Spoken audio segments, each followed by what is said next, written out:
Sabe aquela sensação de que você está falando, mas ninguém está ouvindo? Uma busca por respostas que parece nunca ter fim? E se o problema não for o silêncio do lado de lá, mas o barulho ensurdecedor aqui dentro? Hoje, a gente vai mergulhar fundo na obra de Márcio Bringente, uma autoridade máxima em transformação, para entender como reprogramar a mente e finalmente ouvir a direção que, na verdade, já foi dada. Tá pronto para encontrar a frequência certa? Olha, essa pergunta aqui, ela muda o jogo completamente. A gente passa a vida inteira pedindo para Deus falar mais alto, né?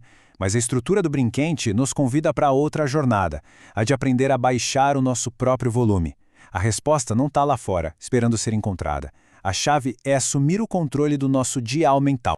E aqui está a grande virada de chave, a premissa que sustenta tudo. O problema nunca foi a falta de um mapa, sempre foi o excesso de neblina. Pense assim, a comunicação de Deus é constante, é como o sol, sempre brilhando. O que nos impede de sentir esse calor não são as nuvens no céu, mas a poluição no nosso ambiente interno. Pensa um pouco. Como é que está sua mente agora? Parece uma estação de rádio limpinha, com som cristalino? Ou está mais para uma rádio AM antiga, cheia de chiado, com outras estações tentando invadir o sinal? A verdade, segundo essa obra, é que o sinal claro, o sinal puro, está sempre no ar. O nosso trabalho não é criar esse sinal, mas sim limpar a nossa própria recepção. Ok, então como é que a gente começa a limpar essa estática toda? O primeiro passo, ele pode te surpreender. Não é sobre uma nova técnica de oração, não é um ritual. É uma mudança na fundação de quem a gente acredita que é. Antes de sair fazendo qualquer coisa, é preciso redefinir o ser.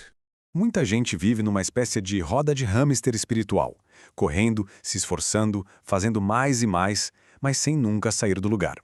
A proposta aqui é radical. Desça da roda. A verdadeira transformação não vem do esforço, mas do alinhamento. Quando você muda quem você é, o que você faz muda como uma consequência natural, sem esgotamento, sem cansaço. Agora, olha só a diferença gritante nessas duas colunas. De um lado, o velho observador. Ele opera na base da culpa, do medo, da escassez. Ele enxerga tudo por um filtro de condenação. E o resultado? Uma busca ansiosa que nunca acaba. Do outro lado, o novo observador. Ele está firmado numa nova identidade. Ele vê as mesmas circunstâncias, mas através de um filtro de vitória. A ação dele não é ansiosa, é alinhada, é confiante, é em descanso. E essa passagem, ela é o código-fonte dessa reprogramação. Entenda bem. Não se trata de tentar ser uma versão 2.0 de você mesmo. É sobre reconhecer que uma nova vida, uma nova força já opera através de nós. Não é uma atualização do sistema antigo. É uma substituição completa. Certo. A fundação está clara. Identidade antes da ação. Mas, e na prática? Como é que a gente constrói em cima dessa nova base? Bom, agora a gente entra na caixa de ferramentas. Vamos ver as estratégias concretas para renovar de verdade os nossos padrões mentais. A palavra-chave aqui é metanoia, e isso é fundamental. Não estamos falando de um arrepio, de um evento emocional único, não. Metanoia é um processo contínuo, é uma decisão diária de mudar o endereço no GPS da mente. É tirar a rota das ruas da ansiedade e do medo para colocar nas avenidas da verdade e da paz. Para entender como essa mudança acontece no cérebro, a obra usa uma metáfora perfeita. Pensa naqueles pensamentos negativos que sempre voltam. A preocupação, a autocrítica, o medo.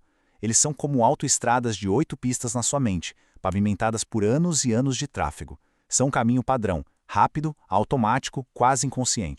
Agora, um novo pensamento, um pensamento baseado na sua nova identidade, ele começa com uma trilha quase invisível no meio do mato.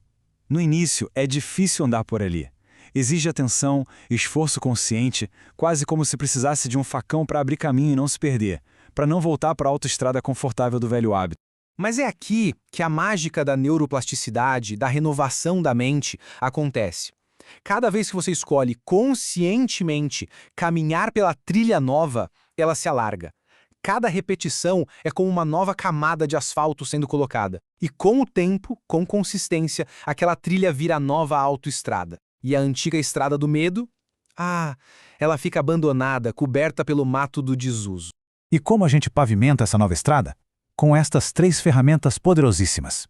Os scripts de autoridade são como âncoras da palavra, que impedem a mente de ser elevada pela tempestade.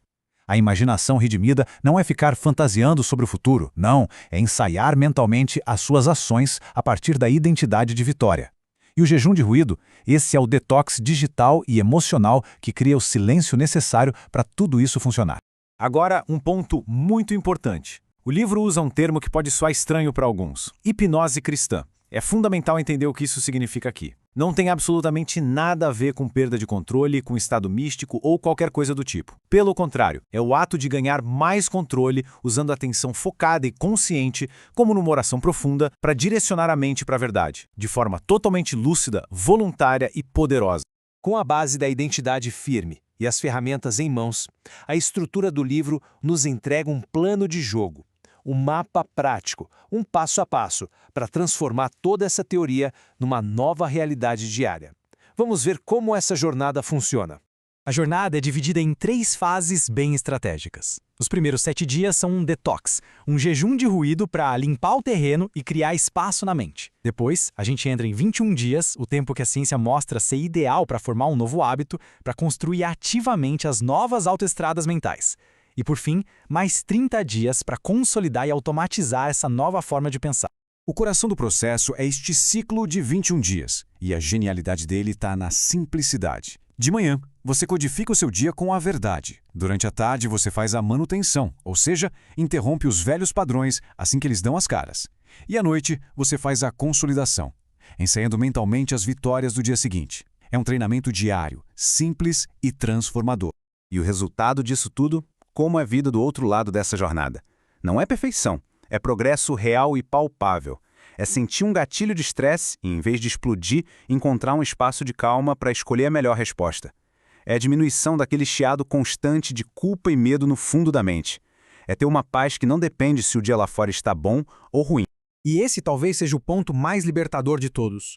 A meta não é nunca mais ter um pensamento negativo. Isso seria irreal. A meta é ter uma mente tão bem treinada, tão forte, que quando ela pega a saída errada na estrada, o GPS interno recalcula a rota na hora e te coloca de volta no caminho da verdade, de forma rápida, eficiente e sem drama.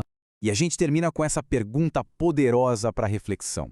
Se a nossa mente é um templo, um espaço sagrado, quem é que está no controle do volume? A obra de Márcio Bringuente nos mostra que a direção, a voz, a clareza sempre estiveram lá. A questão final é: estamos dispostos a fazer o trabalho de silenciar o nosso ruído para finalmente ouvir?